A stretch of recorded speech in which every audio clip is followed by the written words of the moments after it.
क्या एक और जंग हमारा इंतजार कर रही है? हालात तो कुछ ऐसे ही बन रहे हैं। आज का सबसे बड़ा सवाल है कि क्या टर्की और इजराइल सीरिया में भिड़ सकते हैं? क्या इन दोनों मुल्कों के बीच जंग के हालात बन रहे हैं? वॉर की टर्मिनोलॉजी में एक लफ्ज होता है एस्केलेशन स्पाइरल। इसे आसान लफ्जों में समझते हैं।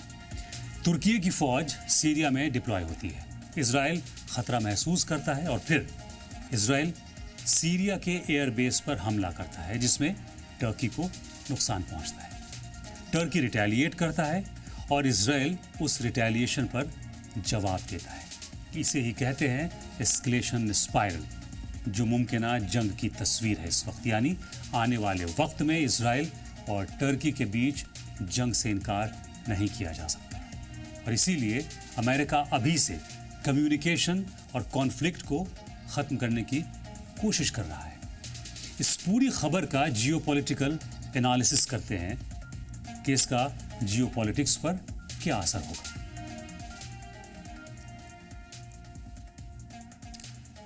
इसे सिर्फ इजराइल वर्सेस टर्की की जंग समझने की गलती मत कीजिएगा। दरअसल ये जंग है असद के रिजीम के बाद सीरिया पर किसका असर होगा, डोमिनेंस होगा। एक तरफ टर्की और नई सीरियन लीडरशिप है, इजराइल और बीच में अमेरिका। और इसके पीछे सबसे बड़ा सवाल है कि ईरान के कमजोर पड़ने के बाद मिडल ईस्ट में अगला रीजनल पावर सेंटर कौन बनेगा, टर्की, इजराइल या फिर कोई और। यही वजह है कि Israeli defence minister Israel cards की वार्निंग को बेहद गंभीरता से देखा जा रहा है, क्योंकि एर्दोगान को इजराइल कार्ड्स ने खुली धमकी दी है और कहा है कि हमारा सब्र मत आजमाओ। इजराइल कार्ड्स ने एर्दोगान को यह भी कहा है कि हमारी ताकत मत परखना। तो क्या सीरिया बनेगा टर्की इजराइल की जंग का नया मैदान? और क्या ईरान के बाद अब इजराइल का होगा टर्की से टकराव?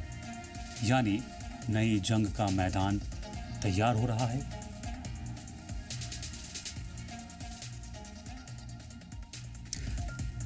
यह खबर बेहद संगीन है क्योंकि यह सिर्फ इजराइल और टर्की की बयानबाजी नहीं है। इसके पीछे सीरिया में बदलता मिलिट्री बैलेंस और इजराइल टर्की की बढ़ती स्ट्रेटेजिक राइवलरी है। पहले खबर को एक लाइन में समझते हैं। इजराइल के डिफेंस मिनिस्टर इजराइल कार्ड्स ने 20 अगस्त को टर्किश प्रेसिडेंट तैयब एर्दोगान को धमकी दी कि टर्की सीरिया में ऐसी मिलिट्री एक्टिविटीज ना करे जिसे इजराइल अपनी सिक्योरिटी के लिए खतरा माने।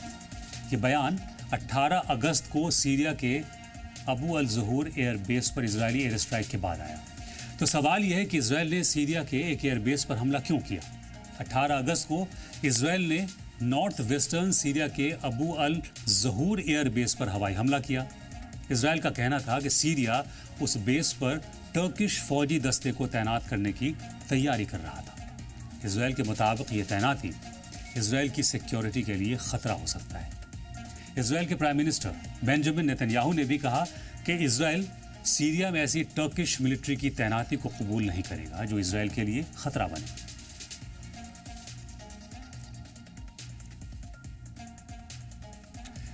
लेकिन दूसरी तरफ टर्की और सीरिया का कहना है कि इजराइल का दावा बेबुनियाद है, गलत है। यही इस पूरी कहानी का सबसे अहम पहलू है। इजराइल अजम्पशन यानी अंदाजे पर काम कर रहा है, जो हमेशा करता है।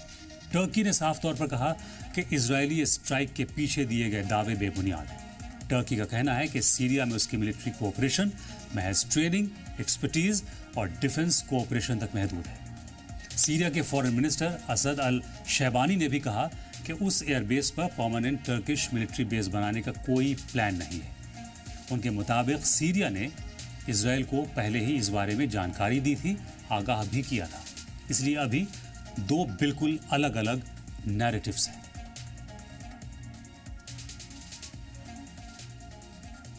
पहला नैरेटिव इजराइल का है कि सीरिया में टर्की अपनी सैन्य मौजूदगी मजबूत करने की कोशिश कर रहा है, जो इजराइल के लिए खतरा है, इसलिए स्ट्राइक किया, हमला किया। दूसरा नैरेटिव टर्की और सीरिया का है कि कोई परमानेंट टर्किश बेस प्लान नहीं था और इजराइल ने सीरियन सॉवरेनिटी पर हमला किया।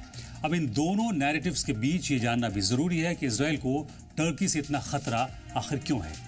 यहीं से कहानी बहुत दिलचस्प हो जाती है और बड़ी हो जाती है।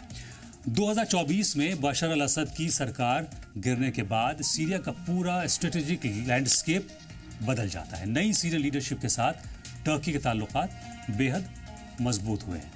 टर्की सीरिया को मिलिट्री ट्रेनिंग, रिकंस्ट्रक्शन और सिक्योरिटी कोऑपरेशन में मदद कर रहा है।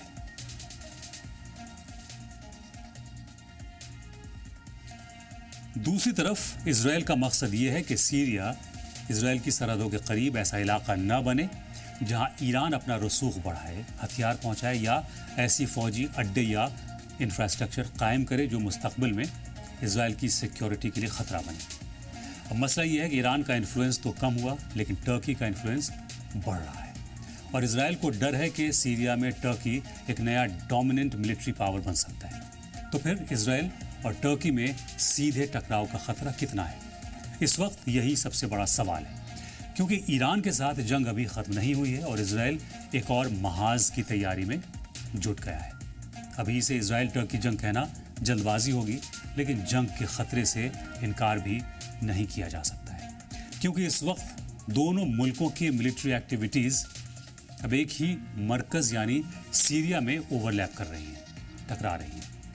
अगर सीरिया में टर्की के फौजी दस्ते या जंगी तैयारे उस मकाम पर मौजूद हों जिसे इजराइल अपने लिए खतरा समझकर निशाना बनाए, तो इजरायली हमला अनजाने में सीधे टर्की की फौजी मौजूदगी को निशाना बना सकता है और यहीं से दोनों मुल्कों के बीच तनाव के बढ़ने का खतरा पैदा हो सकता है और तब मामला सिर्फ सीरिया का नहीं रहेगा।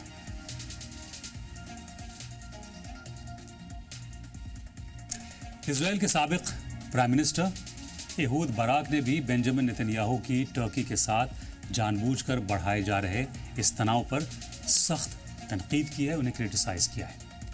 उन्होंने नेतन्याहू के इस रवैये को बेहद लापरवाह और बेवकूफ़ाना करार दिया है। बाराक का इल्ज़ाम है कि नेतन्याहू मुल्क की कौमी सलामती से ज़्यादा अपनी सियासी कुर्सी और सियासी वजूद बचाने को तरजीह दे रहे हैं। यानी बाराक के मुताबिक नेतन्याहू इजराइल के लॉन्ग टर्म स्ट्रेटेजिक इंटरेस्ट को देखने के बजाय अपनी मौजूदा सियासी मुश्किलों और हुकूमत को कायम रखने पर ज़्यादा ध्यान दे रहे हैं।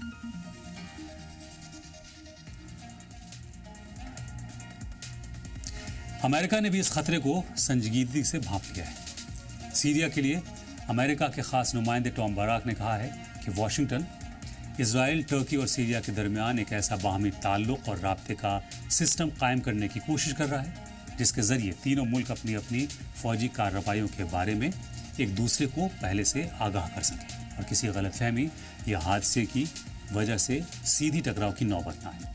यानी अमेरिका को भी समझ में आ रहा है कि ये सिचुएशन एक बेहद ख़तरनाक सिमत में जा सकती है।